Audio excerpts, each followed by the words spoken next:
Mateusz, Halo, ti me slišiš? jaz te slišim. Oj, ja, res Ahoj. ne. Jaka je nekaj narobe. Dej, jaka, dej ti pogled, če ti slučajno se Windows in update, no?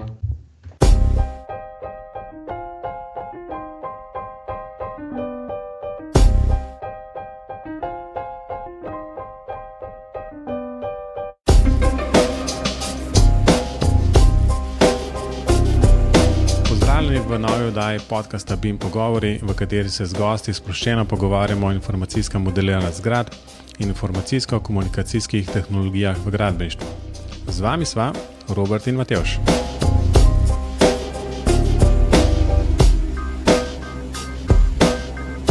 Pozdravljen, Robi. Zdravo, Mateusz. No, danes lahko v gostih pozdrava dobrega prijatelja, v bistvu jaz ga poznam že zelo dolg časa. To sam pomeni, da smo že oba dva precej v letih skoraj. Skratka, Jaka Zevnik iz podjetja Eleja. Pozdravljen, Jaka. Zdravo, Matevž, zdravo, Robi.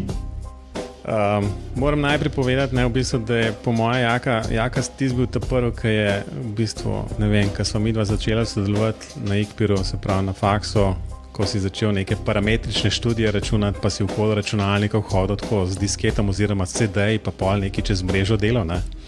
Ja. Preden smo mi to naštimali, kontor in podobne stvari, da imajo te tam mladi, ki so prišli za tabo, tako na klik skoraj dostop do 200 plus računalnikov oziroma procesorjev. Jaz zmeraj tvojo zgodbo povem, kako se je to včasih delalo, ko se je vedel, zakaj se to dela, ne pa zdaj, ker dajo nekaj računati, pa mislijo, da bojo pametne stvari nazaj dobili. No, resno, ampak ta zgodba zmeraj fascinira tudi študente, no, tako da se ti moram zdaj zahvaliti za to, da si mi dal material, za to, da študentom tako plastično prikažem, kaj to pomeni tehnologija. Ja, ni za kaj. Bilo je kakšnih 20 CD-jev, ja, tako da vsak računalnik je dobil svojega, da je šlo hitrejše. Ja, sej si enkrat razlagal, pa pol nekaj čez mrežo, pa kako se je to vse, neke skripte si imel napisane in pazi to, ne v kakšnem Linuxu, kjer bi pričakoval v kakšnih skriptah, ampak v tismo batch programskem jeziku v Windowsih, ne. To pa je delal, ne. Ja, pa dokaj zanesljivo. Ja, sej, ne. V primerjavi s tem, kar boš mogoče danes kasneje povedal s kakšnimi driverji, ampak dobro, pustimo to za malo kasneje. Skratka, Jaka, začeli smo že malo malo o tebi, ne? Ampak daj, povej vseeno, majčkeno tako širše, da bojo poslušalci vedeli, s kom se pogovarjamo. No, skratka, z Matevžem se poznava še iz časov, ko sem jaz delal doktorat na fakulteti, pa še majčkeno odprej, ko je bil Matevž asistent, pa sem bil jaz študent. No, po zaključku na fakulteti sem se malo odpravil v prakso in sem pristal na podjetju LAIC, kjer sem zdaj že malenkost več kot 10 let. Ukvarjam se s precej zanimivimi projekti, že od vsega začetka. In trenutno sodelujem ali pa vodim konstrukcije na enem večjih projektov, ki se bodo realizirali v Ljubljani v bližnji prihodnosti, upamo, da kmalu. Gre za nek velik trgovski objekt, približno 20-30 tisoč kvadratnih metrov vse skupaj. Konstrukcija je še kar zahtevna, obstaja betonski del, obstaja jeklen del, tako da je kar nekaj disciplin vpletenih. Cel projekt se izvaja znotraj hiše, kar pomeni, da imamo tudi arhitekturo in strojne in elektroinštalacije. Zahteva investitorja je bila v tem primeru, da se celoten projekt izvede s pomočjo BIM tehnologije. Kaj zdaj to konkretno pomeni? To konkretno v tem primeru pomeni, da so vsi objekti in vsi deli objekta zmodelirani najprej v 3D, da imajo zraven nalepljenih še en kup podatkov in da se discipline medsebojno usklajujejo s pomočjo orodij, ki so na voljo. Čak, Jaka, malo te bom takoj ustavil, ne? Ker me je že takoj ena stvar tako presenetila, ko si rekel, da imate vse v hiši praktično, ne? Ja. Od arhitekture, statike in strojnega dela in skratka praktično celoten projekt. Ne?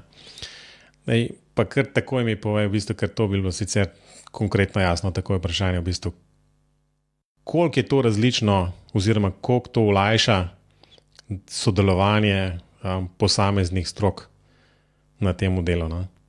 Me kar takoj zanima. Vse bo še to naokoli prišlo v bistvu v kakšni drugi obliki, ampak tako za začetek. No? Najbolj olajša predvsem to, da lahko greš peš do človeka in ga kaj vprašaš. Ne? Ker sicer ni čisto IT-ovska zadeva, ne? Je pa najbolj zanesljiva. Pa mogoče v tem, da se da nekoliko bolj dogovoriti, katere orodja se bodo uporabljala. Čeprav tudi znotraj podjetja ne uporabljajo vse discipline istih orodij. Se pravi, konstrukcije in inštalacije uporabljamo Revit, medtem ko arhitekti uporabljajo Arhicad. Aha, tako da ste si v bistvu sami malo live zakomplicirali, namenoma v bistvu, ker... Malenkost, namenoma, ker gre za to, da prvič so arhitekti kar zelo navezani na svoj Arhicad, ne? Poleg tega jim pa očitno omogoča tudi morda kakšno stvar več kot Revit, no? Ali pa nekaj v tem smislu. Ne? Očitno so bolj učinkoviti s tem orodjem, ne? Medtem ko za same inštalacije in konstrukcije pa Revit kar v redu. Vsaj dokler so stvari ortogonalne, dokler niso preveč zvite. Omenil si, da delate arhitekturo, statiko in strojne poraz. A strojne res delate poraz, ker sem dobil neke informacije, da bi ne to delali iz tujine? Znotraj hiše pomeni, da so del skupine IC, ni pa to isto podjetje. Spravi, to ni LEA, gre pa za podjetje iz Hrvaške. Ki je del... razumem, ja, no. Ja, no, jaz sem pogovoril z izvajalci strojnih inštalacij in sem mi povedal, da je to delalo eno podjetje iz Hrvaške, zato sem vprašal.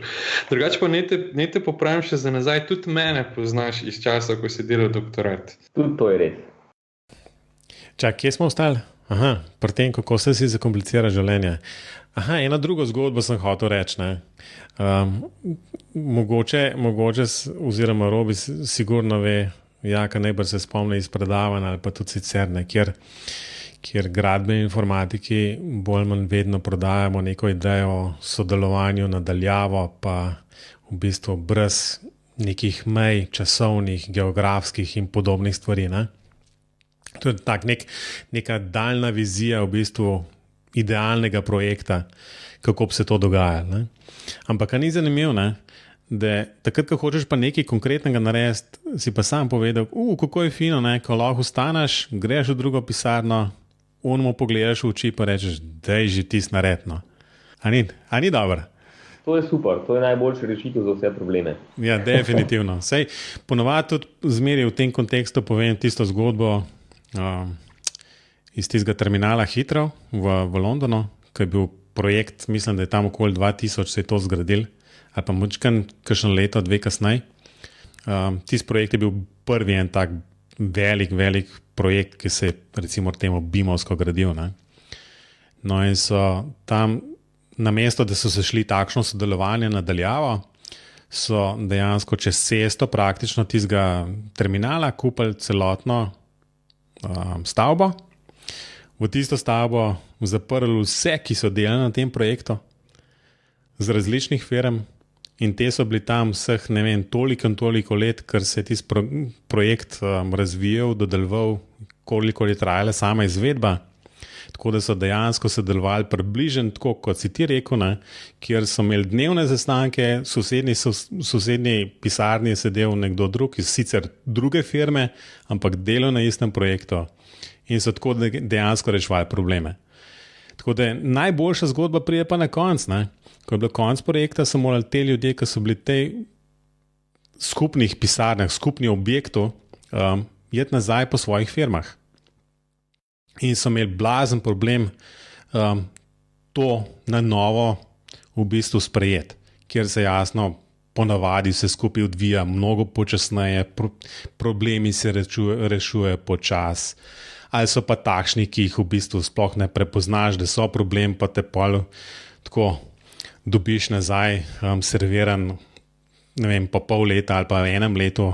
Tako da to je taka zgodba, no, kjer se zmeri vprašam, ali je to, da je vse nekaj nadaljavo, pa da je vse tako v bistvu podprto z IT tehnologijo, res pameten, ne? Ja, ta tehnologija ima kar nekaj prednosti, no, in nekaj manjših projektov je bilo tudi že narejenih tako, da smo sodelovali čisto nadaljavo, ne? Ampak pa celo na istem modelu, ne? Ampak te večje stvari pa delamo na ločenih modelih, ker te bo tudi mogoče presenetiti. Ne, to mi je zdaj že jasno, ne? Čeprav to gre spet proti tistmu, ne? Kot mi v akademskem krogu dojemamo BIM kot en model vedno, ne? Vsi bojo izčrpali iz tega modela, ja, sej potencialno na koncu že, ne? Ampak vmes, ko se pa to dela, pa to ni variante, ne? Praktično ne, ker bi se prehitro lahko zgodilo, da bi kdo kaj narobe popravil in bi šlo preveč dela v nič, ne. Tako da dejansko pač konstrukcija imamo enega, strojniki imajo svojega, s tem da pač polinkajo našega, arhitekti, ki imajo pa pač drugo programsko orodje, pa pač dobijo noter naš model prek IFC-ja.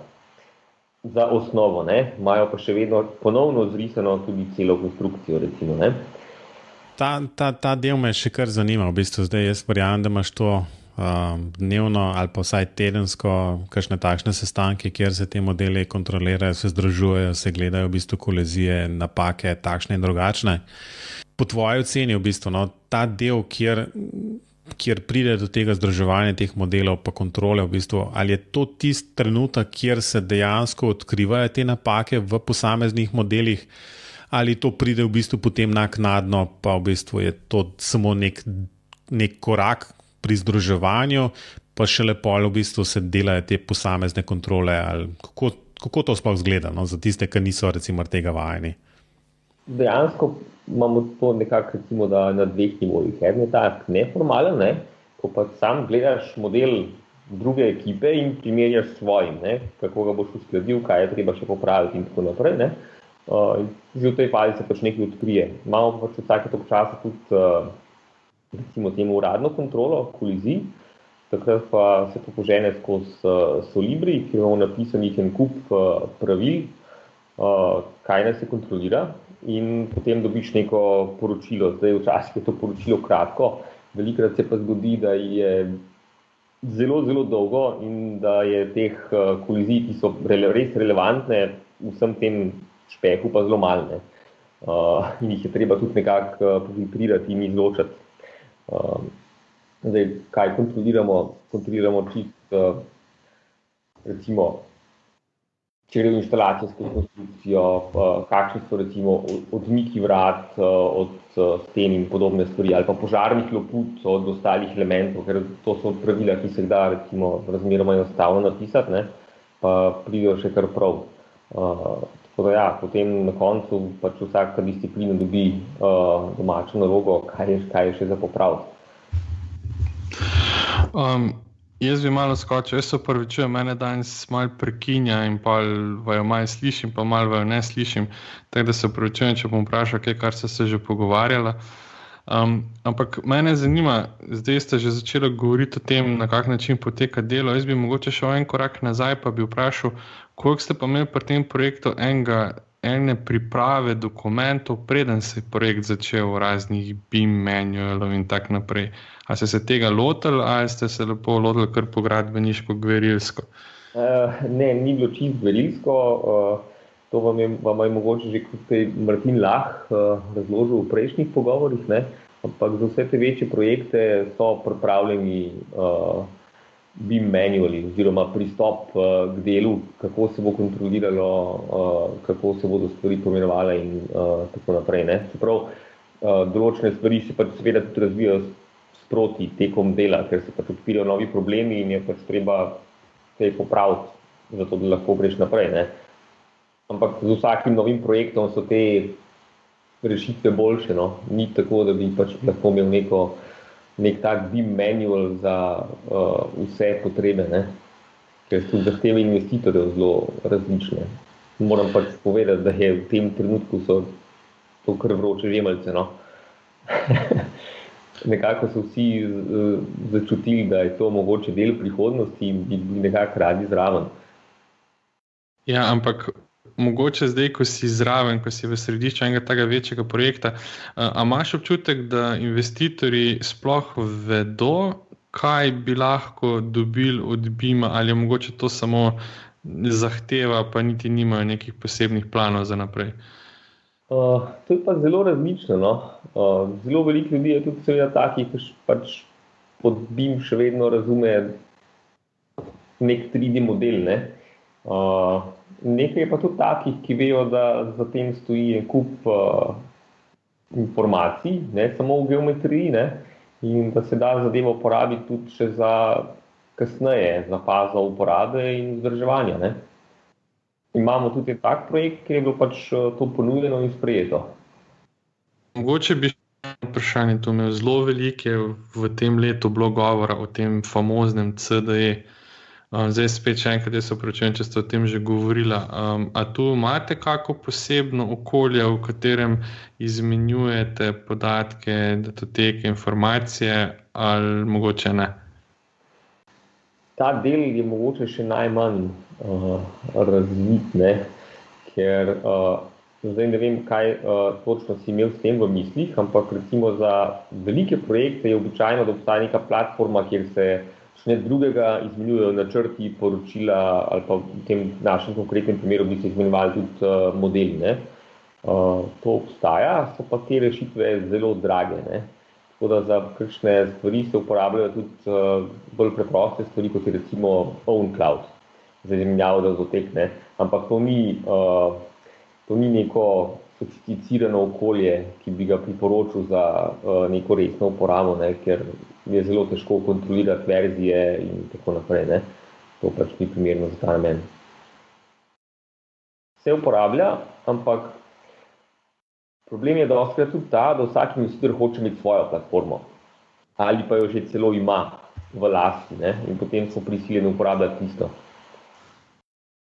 Ja, vse to je, skratka, to je ta CDE, pač večkrat se zrobijo malo pohecava, pa rečejo, da je to tako kot FTP na steroidih ali kaj podobnega. Ali pa, ne vem, Dropbox narejen za gradbenike. Nekaj v tem smislu, ne, sej v redu, ne, sej vsi pa jasno razumemo, da tista prav CDE ne bi majčkeno bolj nekako intimno razumel celoten BIM proces, podpira tudi standarde za izmenjavo nekih informacij o samem modelu, o samih informacijah, ki so dodane v ta model. Skratka, nekako bil nek tak aktiven člen pri vodenju tega projekta, ne pa v bistvu samo neko odlagališče, neko skladišče nekih podatkov, kjer bi moral še zmeraj vsak posameznik skrbeti, da so stvari pravilno poimenovane, da so stvari pravilnem direktorju in podobne stvari, ne? Ja, večina teh okolij, s katerimi imam jaz izkušnje na tem področju, ne, v glavnem operira na nivoju RISP in poročil, ne. Tako da ne vem, če sem se že srečal s kakšnim, kjer bi lahko kaj pametnega počel s kakšnim BIM modelom, no. Da se kakšen IFC zavrteti kje, ne, pa kakšen PDF pokomentirati, ne, običajno, ampak kaj dosti več se pa nisem srečal. Ampak mogoče, če slučajno kdo kakšen od teh, ki to razvijajo, posluša, ne, naletel sem pa na en kup platform, ki so bile narejene tako špartansko, da se ni dalo voditi nobene pametne evidence verzij tistega, kar si pač prenesel tja gor, ne, in večina ljudi potem to počne tako, ne, ker ne more zagrabiti shopa RISP, da bi ga vrgel gor, pa recimo, da te risbe že obstajajo, ne, da bi se to samo posodobila verzija. Večina ljudi potem naredi tako, zbriše vse, kar obstaja in naloži gor novo verzijo, ne, in izgubiš vse. Ker je enostavno preveč dela, ne, če moraš to narediti, ne vem, za 500 datotek, ne, se ne splača vsake posebej posodabljati. sploh, ker se običajno mudi. Ta je malo kruta, ne? Ja, lej, se strinjam, ampak zadnjič je metod nekaj prava. Morda se ti spomniš, Robi, kjer ga je omenjal. Ali je v Trimbla nekaj omenjal? Vico Office. Vico Office je omenjal? Ne, to je nek program. Mislim, da sam se ne spomnim. Ne, pa obstaja tudi v bistvu tisti, ki je View Project ali View Project, nekaj v tem smislu so. No? Skratka, je kar nekaj takšnih, ki obvladajo v bistvu pošiljanje in IFC-jev in datotek takšnih in drugačnih in vse tiste standarde za označevanje napak oziroma sprememb in komentarjev v teh IFC modelih. Ja, tako da pač je, ne, samo pa je, da so to spet zneski, ki so jasno presegajo okvir enih manjših objektov. Za vse te večje objekte imaš pa jaka najbrž prav, ne, da ima najbrž naročnik nek paket, ki je zakupljen in potem tako od tebe zahteva, da tisto uporabljaš.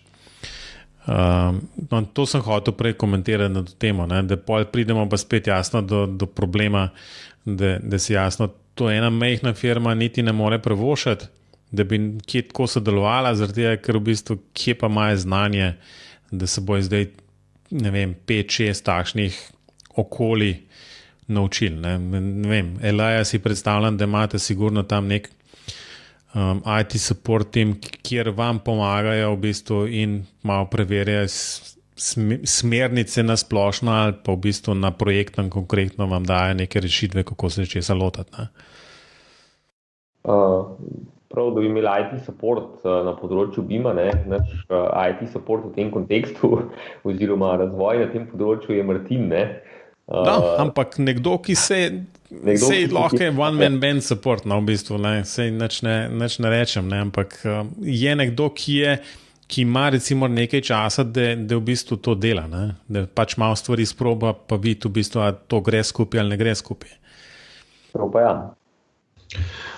Drugače pa to okolje, recimo, ki ga je Martin omenil, je Viewpoint for Projects. No, to, ja.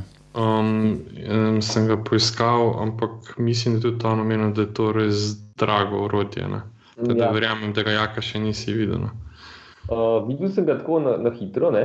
Na začetku se je uporabljal na ene od naših projektov, potem se je pa zgodilo tisto, kar sem omenil, ne? Pač investitor je pa šel s svojim orodjem. Super. Ja, veš kaj, sem pa prepričan, da sta se te dva orodja dobro razumela med sabo. Tako da so si lahko izmenjali podatke, ni bilo treba še enkrat vsega narediti. Ja, to vidimo okresanje. Ja. No, jaz bi pa šel zdaj malo stran od tega, dokler Skype dela. No. In bi vprašal Jakata, da zdaj je bila letos pa tudi CBIM konferenca in je bilo ena par takih primerov, kjer so uporabljali direktno model, iz arhitekturni model, no, so uporabljali direktno za račun statike, s tem, da bo treba pač ta IFC popraviti in gor in dol in levo in desno. Pa me zanima, če imaš kakšne izkušnje, no, z direktno translacijo modela iz arhitekturnega v statiko? Sama ideja je sigurno dobra, ne. Čeprav takrat, ko jaz začnem delati statiko, običajno še ni nobenega modela. Da se zato sprašujem, ker o tem sva že govorila, ne? Sem želel, da ti to poveš. Do neke mere se stvari izključuje, ne? Je pa ideja sigurno zanimiva, no? Jaz sem sicer to poskusil že pred leti, ko je Sofistik izdelal svoj prvi plugin za Revit, ampak takrat zadeva še ni bila tako zelo navdušujoča, no? Ker kar nekaj stvari ni delal preveč gladko. V zadnjem času moram priznati, da konkretno tega niti nisem še imel časa preizkusiti, ker od takrat je pač vsem preteklo nekaj vode in mogoče se je že kaj premaknil, ne. Ampak, skratka, največji problem je v tem, ne, da ko začnem jaz s svojim delom, se pogovarjamo bolj ali manj o nekih osnutkih, ne, in je treba celo konstrukcijo šele postaviti in to se običajno počne na kakšnih preprostejših računskih delih. Ne narišeš najprej cele stavbe, pa veš potem zračunati vse od začetka do konca. Ne? Včasih preveriš tudi samo kakšen steber, kakšen nosilec, tako da vidiš, kaj gre, kaj ne gre, ker na začetku je to tako, ne, da mogoče zamenjaš 3-4 konstrukcijske sisteme, preden prideš do končne rešitve in se ne splača vsega narediti do konca. Ne? Tako da mogoče pa daj v prihodnosti, če bomo delili hitrejše. Ne? Ja, to je eno tako vprašanje. Ne? V bistvu je samo stvar orodij, da bi bila ta, ne vem, v spet idealnem svetu si predstavljam, ne, da bi nekdo modeliral, skupaj sestavljal v bistvu neko arhitekturo, hkrati bi se zraven že računalo vse. Bi dobil tako informacije, da to pa ne bo šlo, v bistvu pa da je treba stebre premakniti ali pa še enega zraven dati nekam, pa samo mreža, kar popravlja samo od sebe, ali pa ne vem, v tem neki, ne? Tako malo znanstvena fantastika trenutno še. Tako da, ali je to zadeva, ali, ker pol se bojim mogoče, da bo tak inženir, ne, kot recimo si ti, kjer ima statiko in dinamiko, tako v mazincu si predstavljam, ne. A je to sploh še vloga pol, ne? Mislim, se ne bo še zelo malo se kaj tazga zgodilo, ne, če sploh daj. Mislim, jaz ne vidim, da bi se to zgodilo zelo v kratkem, no, pa konc koncev še vedno rabiš na koncu nekoga, ki je sposoben vsaj malo pogledati tisto, kar računalnik izpljune, ne, ker včasih izpljune res kakšno hudo neumnost. Tudi, če se tega lotimo na tak način, ne, da bi iz BIM modela šli delati še računski model, ne, kljub vsemu je treba uvesti še en kup nekih poenostavitev, recimo, če imate visoko stavbo, ne, potem je treba kakšno steno kdaj tudi stanjšati, pa včasih se zgodi, da je kakšen steber ekscentričen, čist majčken, ne, pa bi ga v modelu kljub vsemu rad poravnal, ne, zato da ni kakšnih čudnih numeričnih rezultatov. Tako da nekaj ročnega dela kljub vsemu je, tudi pri taki metodi. Ni to tako samoumevno, ne, da tisto, kar se bo narisalo, bo pa hkrati tudi 100% v redu za računski model in dimenzionirane konstrukcije, recimo. Ne. Je pa sigurno stvar zanimiva mogoče tudi še za kakšno drugo disciplino, ne, ker mi zdaj tukaj gledamo samo konstrukcije, ker smo vsi približno iz tega posla, ampak da se pa že zdaj recimo delati študije v sončenosti, pa obstajajo dodatki za kakšno gradbeno fiziko, ne, to je pa dejansko lažje narediti, ne. No, to ima pa tudi mi, da z Matejo že nekaj izkušenj, pa ni čistko, no. Ni čistko. Ne, je lažje, ampak tam je pa z temi, kaj so že bili spacey, kaj, Matejo, če se spomniš. Skratka, spet, kako so prostori sploh določeni, ne, oziroma kaj je sploh prostor, pa jasno za vse te neke majčkeno bolj natančne energetske izračune je treba v bistvu ne samo da prostor ve zase, da je recimo, ne vem, predavalnica, ne, mora vedeti tudi, kaj na drugi strani stene, in to pol zelo hitro pride do nekih takšnih stvari, da imaš lahko v bistvu nek prostor, ki je v bistvu nek servisni prostor, kjer so v bistvu samo neke cevi, naprimer, ne, in je neogrevan, ampak okolje pa obdan z pač normalnimi prostori, ki so ogrevani v bistvu. In zdaj imaš pol tam neko luknjo vmes, ki Ben sicer ne ve točno, kako sploh tisto upoštevati, ali imaš pa v bistvu spuščene stropove,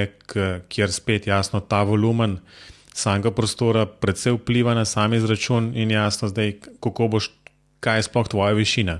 Ali je višina do spuščenega stropu, kjer so pol gor še cevi, ali je v bistvu še tisti prostor od zgori.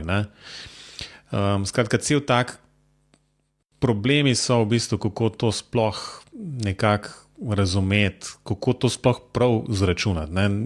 Ni čisto jasno, ni neke splošno sprejete definicije, kaj to sploh je. Ne? Je pač tako malo ugibanje že zmeraj. Ampak na koncu je to vse tako. Ne? Od statke, kjer si lahko izbereš tak statičen model, ali pa nekaj drugega. Ne? Tako da...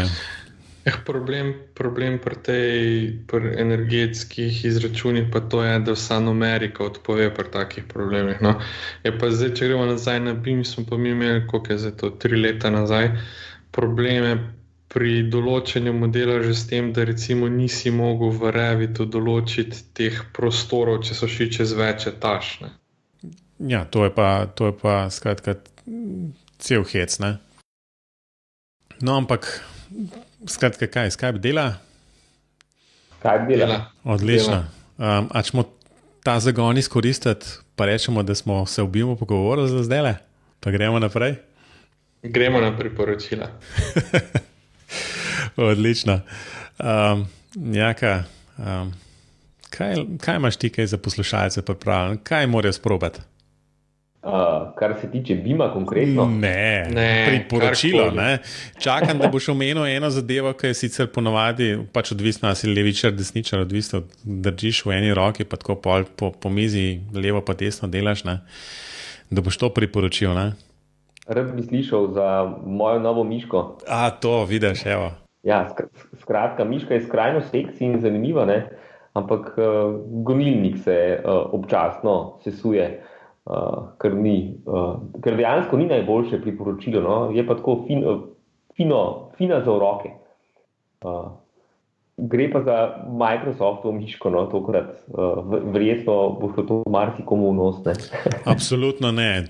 Tle govorimo o Bimu. Vemo, da tukaj vsi zastopamo ta odprt pristop, standardizacijo. Zato jasno, Microsoft tukaj na prvem mestu, ki ga je treba omeniti. Skratka, bomo mi to polinkali, jaka ne skrbi, bo slikca zraven, da bojo poslušalci lahko jasno tudi na spletu pa na Facebooku pol to pogledali, da bojo videli, zakaj ima Jaka rad to miško. Ne? No, ampak moramo poudariti, da Jaka priporoča miško, ne gonilnikov. Tako je, jaz priporočam miško, ne gonilnikov, ne, ker medtem, ko se mi pogovarjamo, se tisti gonilnik v ozadju vztrajno sesuva. Sem pa našel tudi druge ljudi, ki imajo podobne težave, ampak zaenkrat še nobene rešitve, tako da očitno bo treba kontaktirati tehnično podporo. Ja, veliko sreče. Mogoče pa gonilnik vpliva na delovanje Skypa. Ja, jaz verjamem, zdaj, veš kaj, to pa ni zdaj izgovor več. Skype je od Microsofta, miška je od Microsofta, to made dela. Na koncu bo pa mogoče problem v tem, da je pa računalnik Mac, ne? Ki sicer poganja Windows. Tole nisem dobro rekel. Ne. Evo, že imamo probleme, vas smo odkrili. Robi, povej, kaj bo dobrega? No, moje priporočilo danes je pa bolj lahkotne narave. Sem šel prav preverjati, če je že kdo od naju kdaj to priporočil, ampak ni. Tako da priporočam en vlog, ki se mu reče Stvar. Morate pogledati, ima že kar par oddaj posnetih, jaz se vedno nasmejim zraven. Tako da, moje priporočilo. Lepo. Pa ti, Matevž, kaj pa ti priporočaš? Ja, ti si rekel, da je tvoja lahkotna, ne? Lahkotna, bom jaz rekel, da rabiš za tisto stvar lahkotne noge, ne? V bistvu, ja, po spletu na okoliščin žena obiskujeva plesni tečaj. Skratka, sin bo imel maturo aprila, maturantski ples, to pomeni, da moraš plesati in jasno, če glih nisi tako reden gost plesišč, je treba stvar malo obnoviti.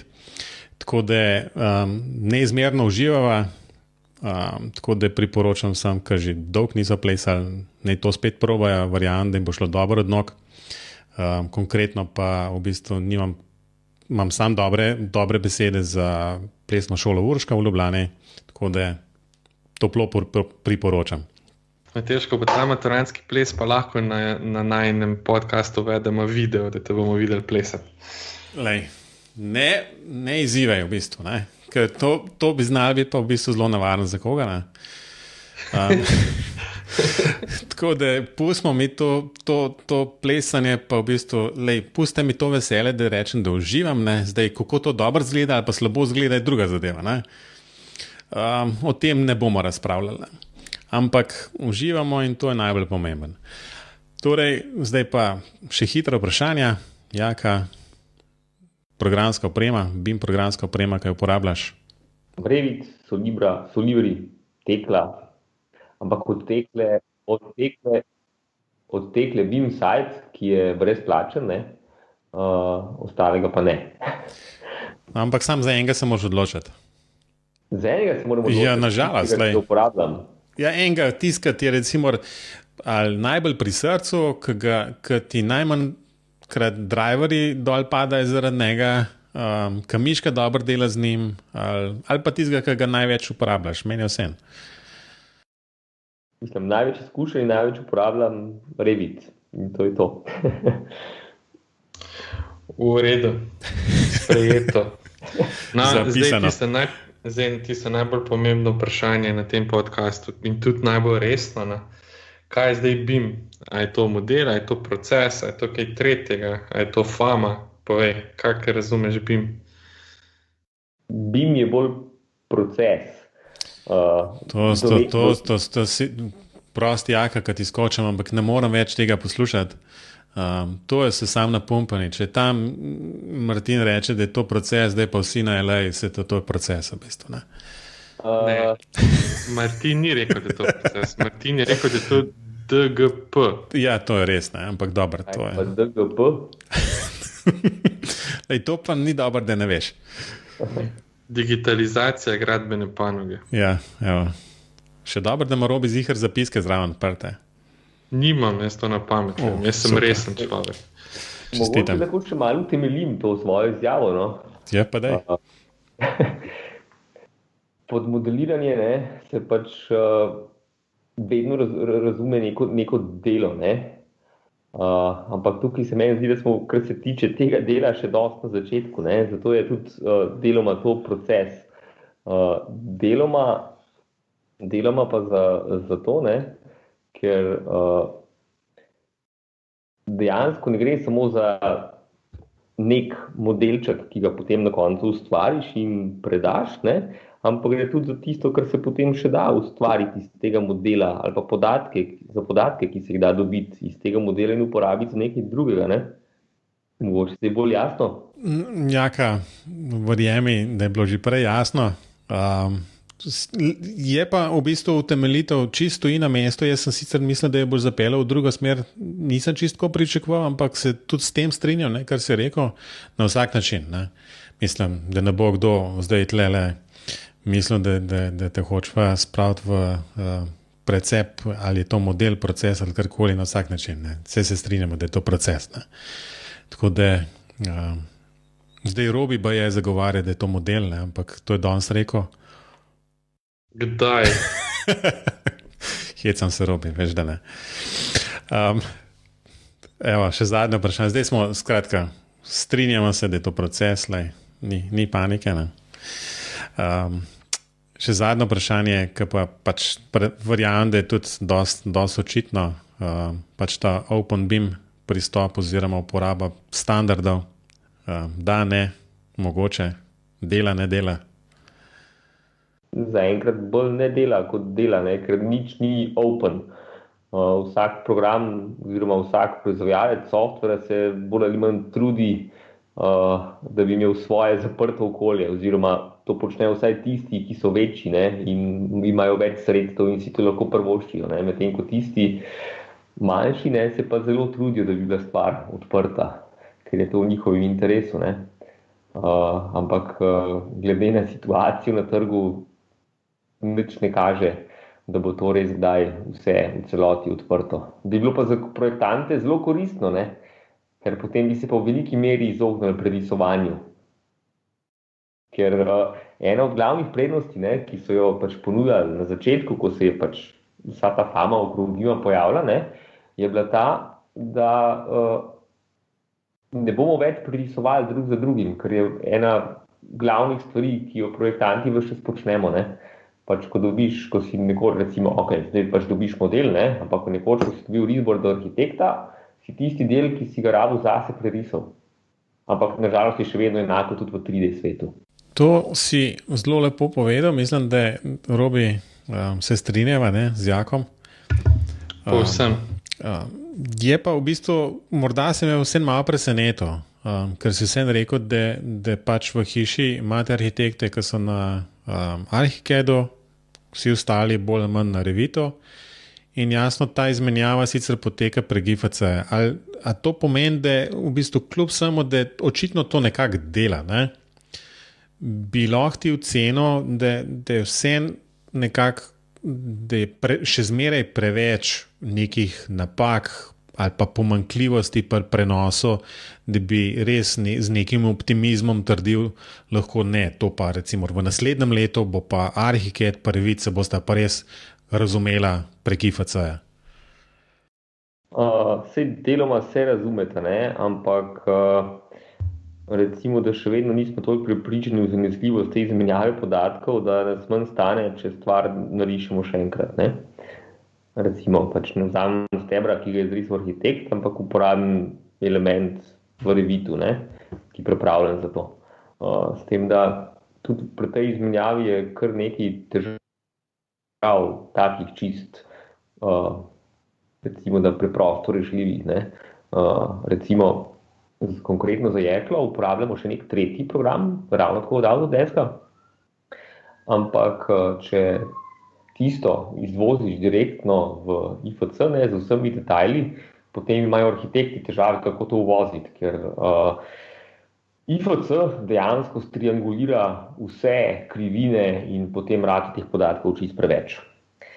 Tako da nekaj težave čist takih mogoče lahko odpravljivih, no, ampak so kar zoprne.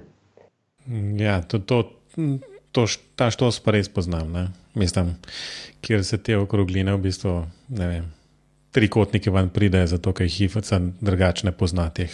Tako, ja. Velika pomanjkljiva še zmeraj. Enač, mislim, da kljub nekim tehničnim težavam, ki smo jih danes imeli, smo tole počasi pripeljali do konca. Jaka, morda samo še, kje te poslušalci lahko poiščejo, kako te kontaktirajo, če morda imajo kakšna vprašanja zate glede tega, kar si danes povedal. Najlažje kar na službenem mailu.